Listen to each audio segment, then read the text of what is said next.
নমস্কার, সবাই কেমন আছেন? Welcome back to my channel Manisha's blog থেকে সবাইকে জানাই আবারও স্বাগতম। তো বাবা প্রসাদ এনেছে আমার জন্য পুজোর।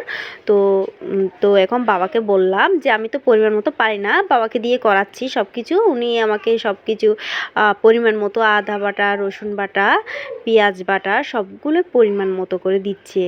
আর আমিও বললাম আমি যেহেতু বুঝতেছি না কিভাবে করবে, তো সেক্ষেত্রে উনি করে দিচ্ছে। আর এগুলো হচ্ছে যে নারকেল বাটা, আমি ব্লেন্ডার করে রাখছি সব কিছু। এখন পরিমাণ মতো মরিচের গুঁড়ো দিয়ে দিচ্ছে। তো যাই হোক, প্রতিবারই বাবাই রান্না করতো। আর ছোটোবেলা থেকে দেখে আসছি, মানে পূজার প্রসাদের দিন বাবাই সব কিছু পরিমাণ মতো দিয়ে মিক্স করতো, আর মা শুধু চুলায় মানে বসাই দিত। তো আমি যখন বাবাকেও পাইছি, তো বাবাকে দিয়ে আমিও সব কিছু করাই দিচ্ছি। আর এগুলো হচ্ছে যে জিরে গুঁড়ো, আর এখানে বাবা আবার গরম মশলা মানে গোটাও দিচ্ছে, গুঁড়িও দিব। সব কিছু একদম যত কিছু আছে সব মশলা তেল সব কিছু এখানের মধ্যে মিক্স করে নিচ্ছি। আর এগুলো হচ্ছে মরিচ বাটা, তাও আমি ব্লেন্ড করে রাখছিলাম।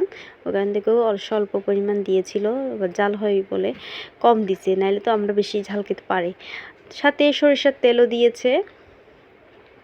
আর সবগুলো দিয়ে এখন আর এদিকে মিক্স করে রেখে দিয়েছে। তারপর হচ্ছে তেল গরম করলাম পেঁয়াজ দিয়ে, আর ওই মানে তেলগুলো দাগ করে ওখানের মধ্যে সবগুলো দিয়ে দিয়েছি।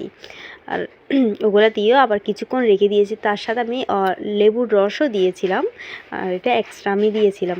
তারপরে এই যে চুলাতে বসাই দিলাম, দেখেন কি সুন্দর একদম, মানে কালারটা যে এত সুন্দর হয়েছে বলার বাইরে। আর রান্নাটা চুলাটা আমি বসেছিলাম। আর এই যে দেখুন ফাইনাল লুকটা, এই হচ্ছে প্রসাদী মাংস, যে কি অনেক টেস্ট হয়েছে, মানে বলার মতো, সবাই প্রশংসা করতেছে আসলে। তো এ হলো বাবার ভালোবাসা মেয়ের জন্য প্রসাদ এনেছে, আর আমরা সবাই ভালো করে খেয়েছি। ধন্যবাদ, সবাই ভালো থাকবেন।